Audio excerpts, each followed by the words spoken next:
आज का डेली माना आपके लिए पास्टर माइकल फर्नांडिस की ओर से। मनुष्य की सराहना के बदले परमेश्वर से प्रतिफल की खोज करना।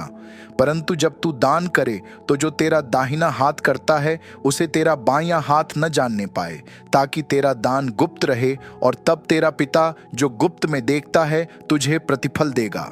मत्ती 6:3-4। हमारे मसीह जीवन में दूसरों की अंगीकार और सराहना पाने के जाल में फंसना आसान है। हम अपने आसपास के लोगों से पहचान या विशेष व्यवहार प्राप्त करने के अंतर्निहित उद्देश्य से प्रभु के कार्य में समर्पण करने के लिए खुद को प्रलोभित पा सकते हैं। हालांकि प्रभु यीशु हमें मत्ती 6:1 में इस मानसिकता के खिलाफ चेतावनी देते हुए कहते हैं, सावधान रहो, तुम मनुष्यों को दिखाने के लिए अपने धर्म के काम न करो, नहीं तो अपने स्वर्गीय पिता से कुछ भी फल न पाओगे। जब हम अपनी ओर ध्यान आकर्षित करने के इरादे से देते हैं तो हम एक क्षण भंगुर अस्थायी प्रतिफल के बदले एक शाश्वत प्रतिफल का आदान प्रदान कर रहे होते हैं। दूसरों की प्रशंसा और आदर इस समय अच्छी लग सकती है, लेकिन यह जानने की खुशी के सामने वे फीकी हैं कि हमने अपने स्वर्गीय पिता को प्रसन्न किया है।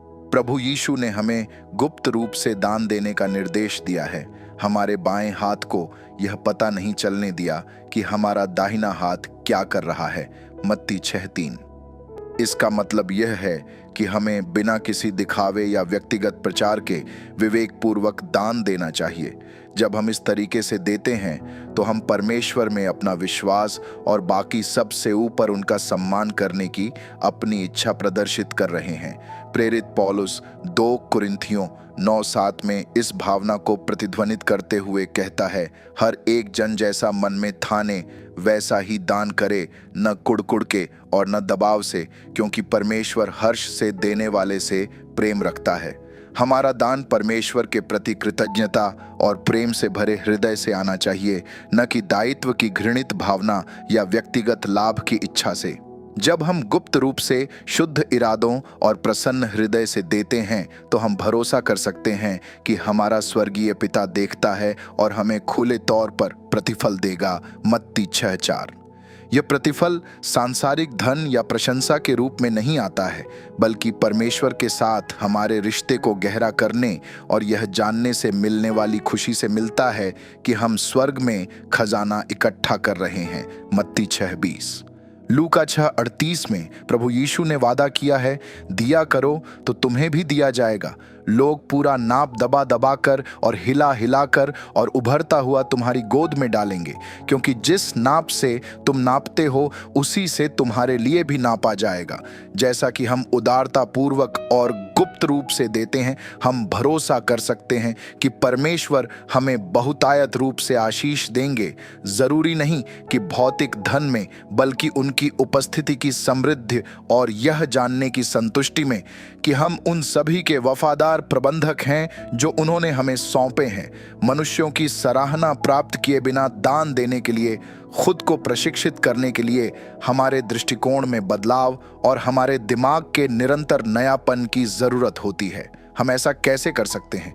रोमियो 12:2 मैसेज हमें बताता है, इस संसार के सदृश न बनो, परंतु तुम्हारी बुद्धि के नए हो जाने से तुम्हारा चाल चलन भी बदलता जाए, जिससे तुम परमेश्वर की भली और भावती और सिद्ध इच्छा अनुभव से मालूम करते रहो।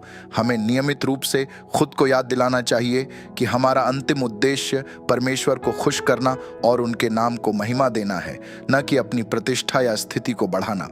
नम्र समर्पण का हृदय विकसित करने का एक क्रियात्मक तरीका प्रार्थना पूर्वक कुलुस्सियों 3:23-24 के शब्दों पर विचार करना है।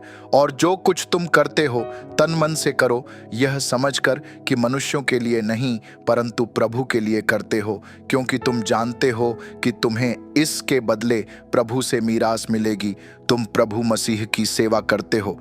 आप प्रभु मसीह की सेवा करो, इसलिए मीरास का प्रतिफल पाओ। अपनी निगाहें मसीह और अपनी शाश्वत विरासत पर केंद्रित रखकर हम मनुष्यों की क्षण भंगुर प्रशंसा पाने के प्रलोभन का अधिक आसानी से विरोध कर सकते हैं। तो हम प्रभु के कार्य को दान देने में अपने उद्देश्यों के प्रति सचेत रहें। हम शुद्ध हृदय और अपने स्वर्गीय पिता को प्रसन्न करने की गहरी इच्छा के साथ गुप्त रूप से दान देने का प्रयास करें। जैसे ही हम ऐसा करते हैं, हम भरोसा कर सकते हैं कि वह हमें न केवल इस जीवन में बल्कि आने वाले जीवन में भी खुले तौर पर प्रतिफल देगा। हम विश्वास के कर्ता और सिद्ध करने वाले इब्रानियों 12:2 यीशु पर अपनी नजरें टिकाएं और यह जानते हुए खुशी खुशी और उदारता से दान करें कि हमारा सच्चा प्रतिफल अनंत काल में हमारा इंतजार कर रहा है। आइए अभी हम प्रार्थना करें। स्वर्गीय पिता, मुझे एक ऐसा हृदय प्रदान कर जो प्रसन्नता पूर्वक और गुप्त रूप से केवल आपकी अंगीकार और महिमा की खोज में देता है। मेरी भेंटों की सुगंध मधुर हो और आपकी दृष्टि में सुखदायक हो। यीशु के नाम में आमीन।